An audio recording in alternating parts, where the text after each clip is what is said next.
political world divides into two camps over the EU, you're either an inner or an outer, it's doing the same over airport expansion, Gatwick or Heathrow.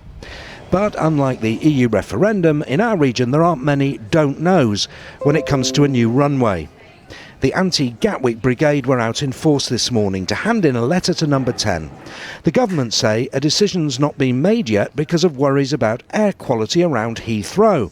The message today: what about our air quality? Everyone keeps looking at things around Heathrow, and Gatwick continues to spend millions on lobbying and advertising and ignoring us. MPs also say transport links, especially railways, just couldn't cope with an expanded Gatwick. My constituents are already angry about the rail service, which is not good enough, and it simply would not be adequate to cope with the huge increase in passenger numbers that would be generated if there was a second runway at Gatwick. The infrastructure around Gatwick couldn't cope. It would be the wrong solution for our national transport needs. It's a decision successive governments have put off for decades. Whichever airport's chosen, the lives of hundreds of thousands of people will be affected. A decision was promised last December, but it was delayed again. The government say they hope to decide by July. A bit of Churchillian advice today from his grandson.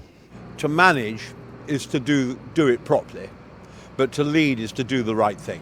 And clearly to do the right thing is not to put the second runway at Gatwick. And I think the government need to do the right thing here, on all counts. And if they delay the decision again? I don't think they will delay the decision. I think it would be a very bad move, politically and morally. I think people deserve to have this matter resolved, and so do the airports. But the EU referendum casts a shadow over this too.